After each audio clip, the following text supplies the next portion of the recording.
Hi, everybody. This is Charles Morgan from ComicWeek, and I'm with Brianna Beebe at Alpha Comics. And here are this week's new releases for July 10th, 2019. So, wouldn't be a new comic day without one of your favorite titles. I'm so excited about this because I'm just apparently filled with rainbows. It's Care Bears! I love Care Bears so much. I even watched the TV series of the Gummy Bears that was pretty much just Care Bears, but they tried to put on a fantasy skin and make it seem like it was a different series because, you know, that's a thing that exists. But yeah, there's a new Care Bears title. It's a young reader's title. It's just full of fun and happy joy time. If you don't know what Care Bears are, you're good. So not only did you unlock the magic, but you unlocked the retailer variant for that, which you bought. Yeah. I'm going to buy the retailer variant. I sat there for a good 15 minutes trying to decide if I really needed it or not, and I did. I do. All right, well, you know, last week it was Walking Dead, final issue, and now it's Care Bears, so print is not dead. So we have the sixth issue of Naomi. This is in the Wonder Comics line.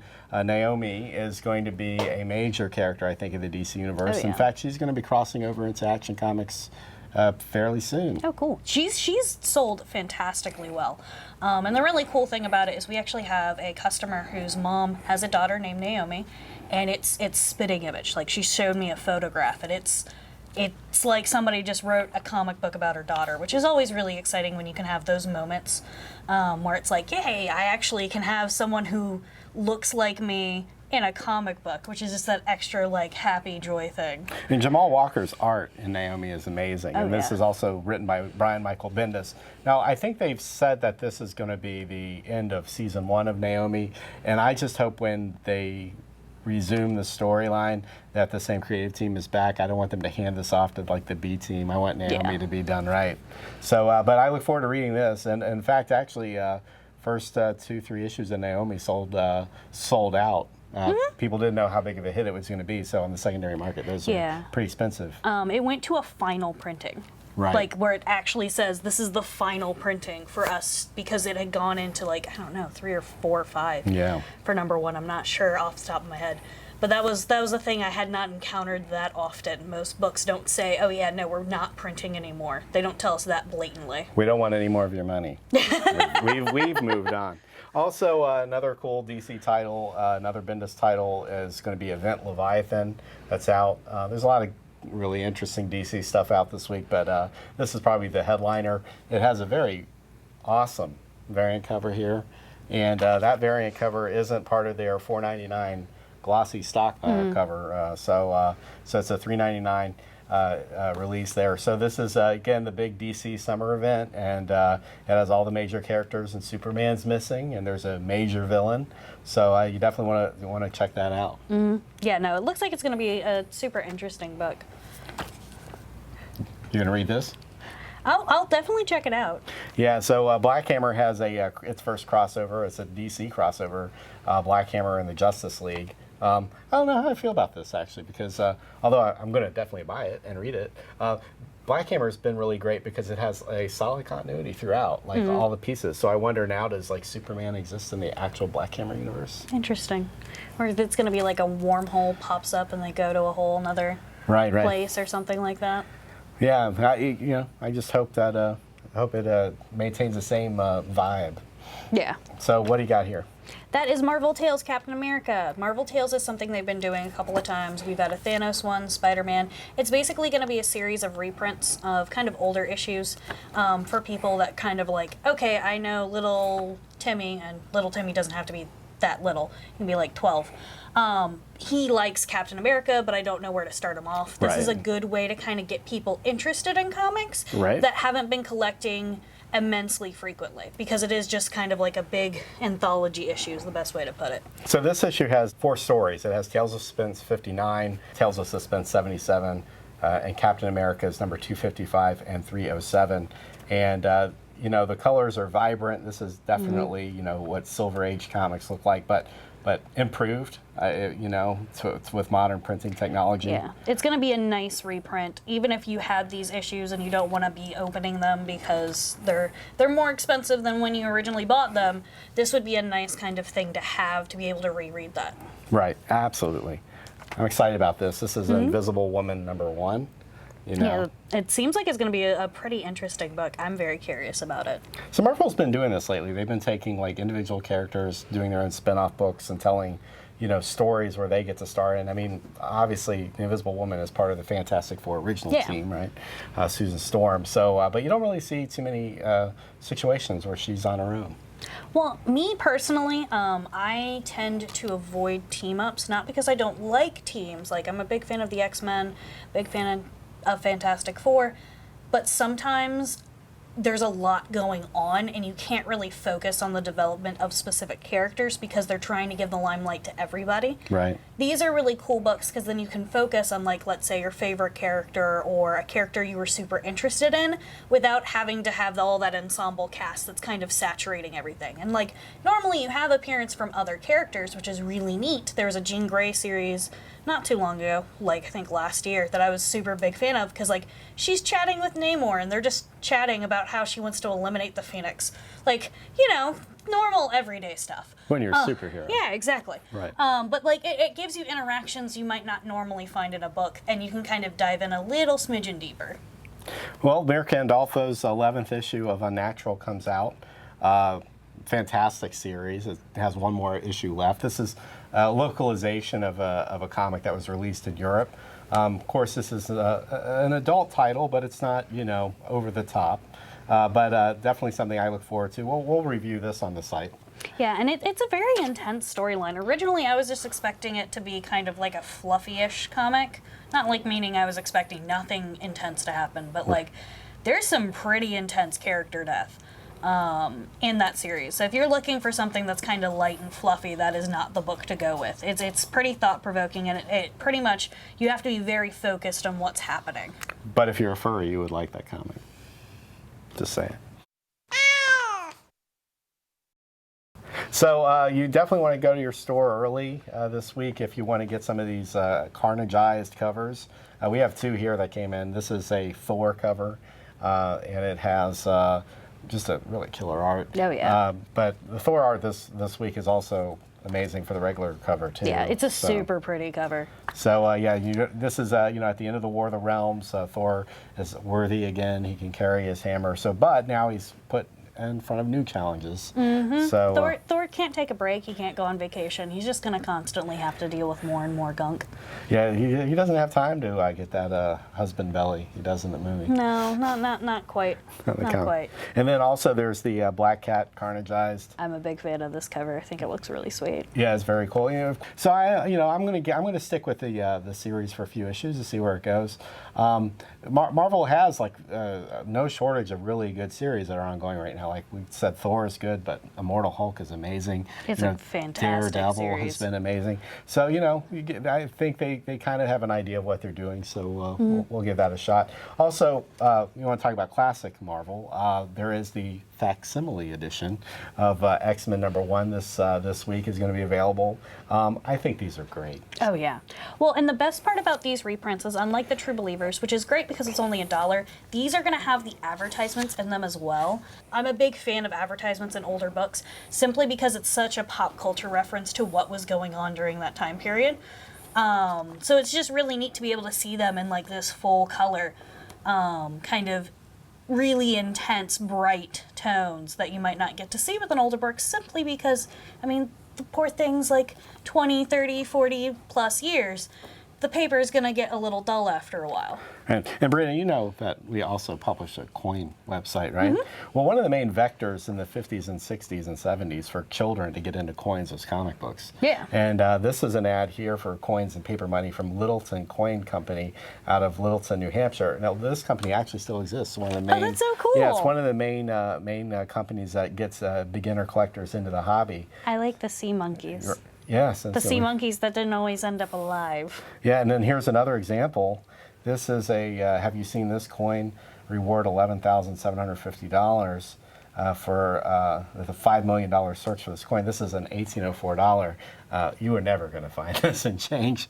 This was a diplomatic gift that was given to like the Sultan of Muscat and in 1834. Jeez. But if you did find one, you would have made quite a bit of money. These sell for about $4 to $5 million today. Wow. So But anyway, that's X-Men #1. Also, beyond the ads and the coin ads, there's a great story. Yeah. This is the story that launched Marvel, and along with Amazing Spider-Man and Fantastic Four, this was essentially where everything that's relevant in pop culture today came from. So. Oh, and those traditional costumes. Yeah. That just look so practical and comfy. And the snowman outfit in there is the bee's knees.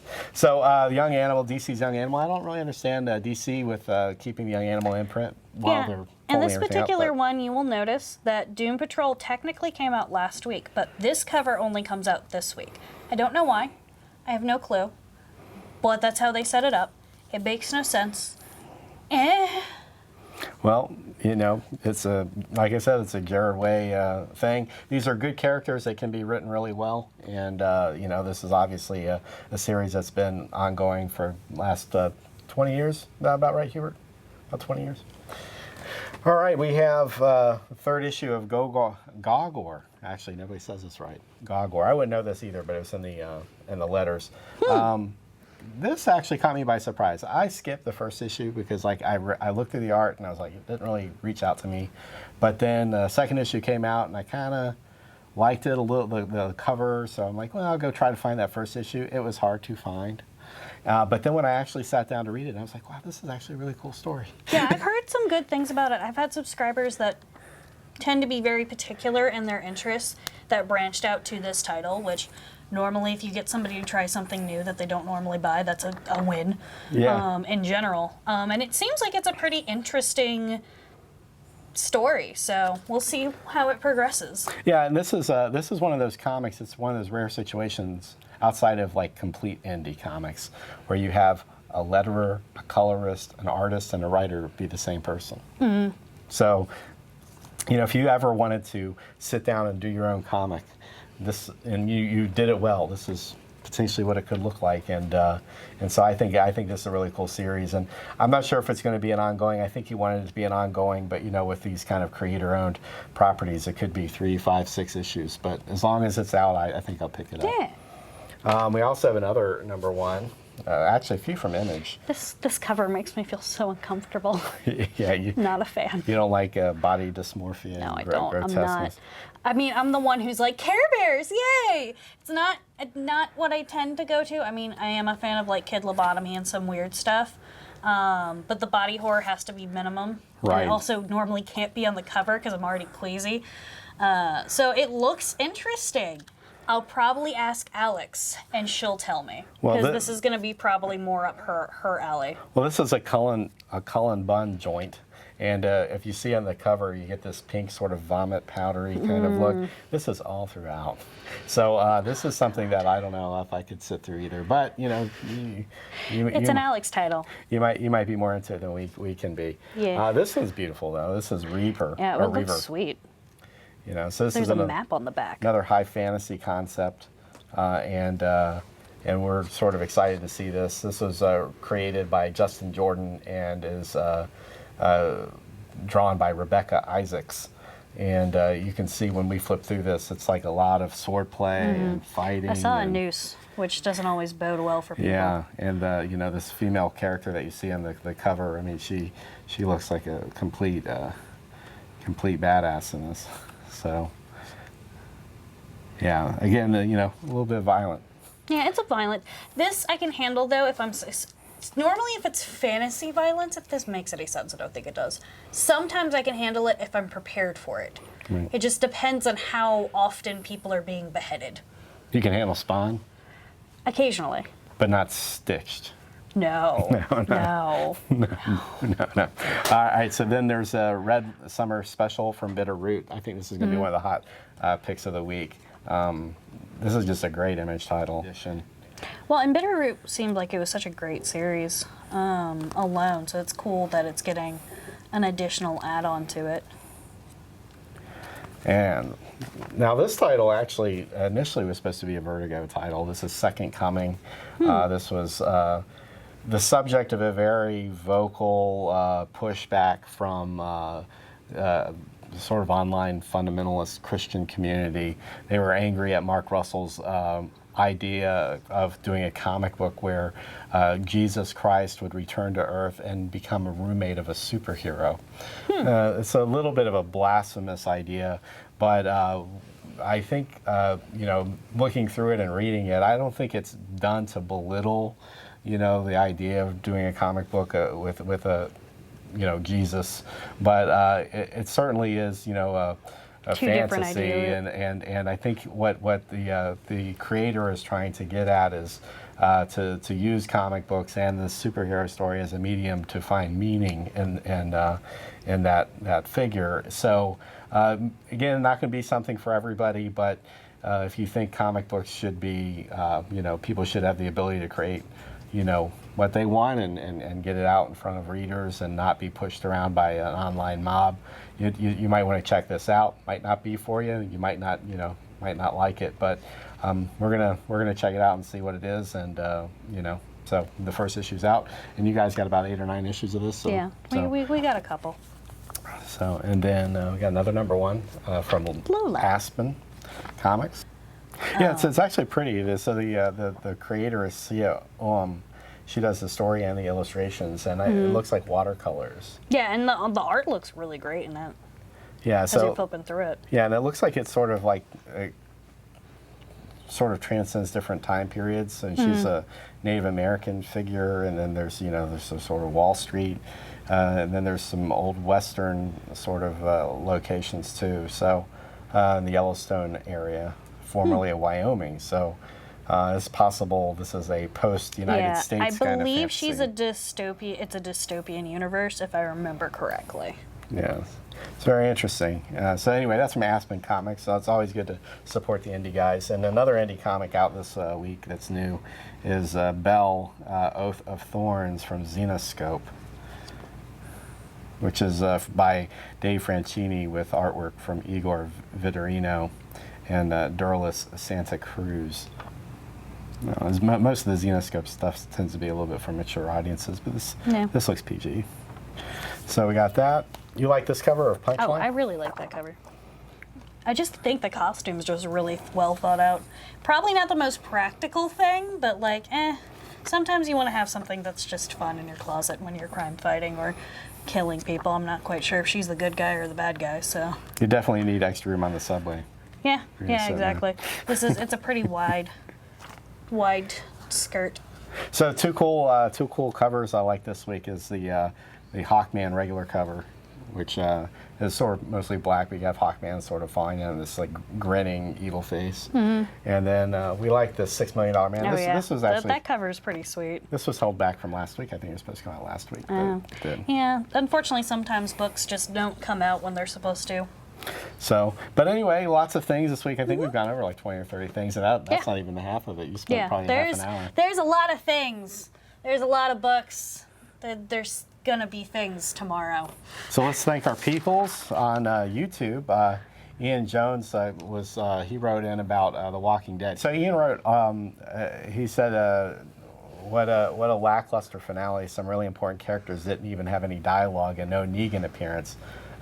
He lives though, and he says he was disappointed at how it ended for such an iconic series. And I was saying that I think that when I was reading, like after knowing it was going to end and going back, it looked like there wasn't a lot of runway left, for the story he was telling. If it was just about Rick, obviously when Rick dies, that's the end of Rick, right? But then when you see how rich the world was that he created like 20 years later, you're like, well, you could have continued a continuity up to that point if you wanted. It's possible that he just got tired of doing it, or maybe the sort of the bad feelings that Kirkman and AMC or the producers of the Walking Dead TV show have with each other sort of led to him wanting to move on to something else. But the last issue as a standalone issue is fantastic, but when you look at it tying into the whole thing overall, I think it is sort of it is weakened. Well, and you also have the downside that whenever you end something that's been going on for an extended period of time, the longer it goes on, the more expectations you have for that series. The more you feel like it's been built upon in so many different ways, and people tend to then have an idea of how it's going to end. Right. So no matter what you do, you can create the best ending ever, someone's not going to be happy. So eventually you just have to decide you need to end it versus Right. having a magnum opus of an ending. Now, I also don't follow The Walking Dead because I can't handle violence. So I can't really have a dog in this fight per se, Right. but that's a thing I've observed with a lot of books in general, is people have really high expectations for books because they feel like they need to get out what they've gotten in the X amount of years. Oh, I've been following this for 15 years, Right. so I should get 15 years worth of an ending. Well, what happens too, I think at a certain point, the fans become so emotionally invested in it that they feel like they have an ownership position. You know, so when the creators say, "Oh no, I'm doing this or that," then the fans start saying, "Well, I disagree. You shouldn't do that." And it's sort of like people lose perspective of like, well, that's not really your role to. Yeah. The character is ultimately the creators. It's not the people that are reading it. Now you can say that like once you put something in the public, that there's a certain level of the public should have a say in it, but ultimately for it to be that creation, the creator has to created it because they created it in the first place. So That's what fanfic's for. you know. exactly. You have fan fiction, you can write about whatever ending that you want to have written there. And ultimately, if you want to have your own inner canon for the storyline, you can do that. But ultimately, that creator has to do something for their work.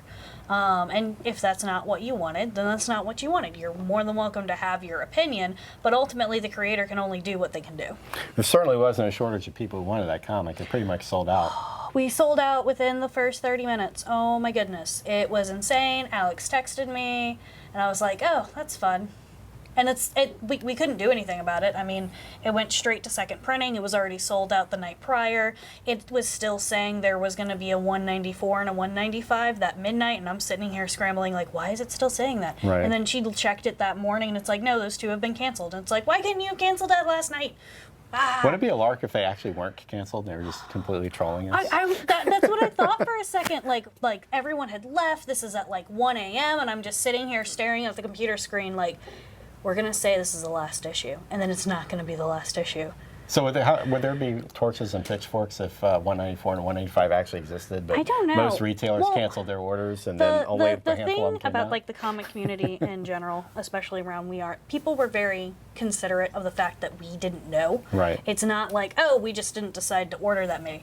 No one knew about it, and then it was just kind of like, oh, here's the end. And so people were very accommodating. We didn't have anybody losing their minds. Everyone was very understanding. We got a lot of calls. I stopped counting past 30. But it's one of those things that it's not like it was this kind of cluster because the stores were not trying to cause this. Right. Do you think that the publishers and the distributors have an obligation to notify like the comic book shops and say, hey, you know, this is going to be a major issue. Like, you need to order X amount. Because I heard that The Walking Dead was returnable, like that last issue. That's weird. Well, I also don't know if the publishers knew it was going to be the last issue or not. That's the thing, is I don't work in Diamond. I have no idea. It's not like I have some inside like mouse that's like living in the woodwork. But how it seems, because they sent us information that it was the last issue afterwards when they were already doing a second printing, Right. It seems like they did not know. And you're getting a second printing in? Yeah, we're getting about 14 copies as of right now of the second printing. Do you know when that's supposed to come in? I don't remember. I think it's the 31st of this month, but don't quote me on it. I think so. At least last time I checked. Now, when I say that, they also could have changed it, so... I got a pro tip. I think the second printing is actually going to be scarcer than the first printing. So there's that. All right, so from the ComicWeek side on Facebook, we'd like to thank the following people who liked our last video. There's Mason Radcliffe, Charles Smith, Homer Garza, Eric Junger, Jonathan Coleman, Jeff Kleinknecht, Gabriel Mata, David Herberger, Steve Henderson, and Gregory Hill. All right, and then on the Alpha side, we're going to have Comics and Cross Podcast, David Scott Lane, Linda Redman, Jackson T. Ildefonso. I guess, okay. And then a lawnmower. Right. Now also, like we said, we do publish Coin Week. We usually give a coin away every week, believe it or not. But this week I bought a crossover coin. So if you want a chance to get a Spider-Man, free Spider-Man It 1 looks ounce so silver pretty. coin, just go to our Coin Week contest page on on Facebook or on our website, and we are giving away a CGC 9.6 copy of the Avengers 32. This is published in 2014. So this is, like I said, our CGC giveaway. We do this every week. Just go to our Facebook page and you can register. And there's no limit to the number of times you can win. So if you've already won, past 7 or 8 weeks, keep going because I don't care. I'll keep sending it to whoever wins. We just randomly pull the names. So anyway, for me and Bree, have a nice new comic book day. Visit your local retailer. If you're in Richmond, stop by Alpha Comics before all the good stuff's gone. Bye. Take care.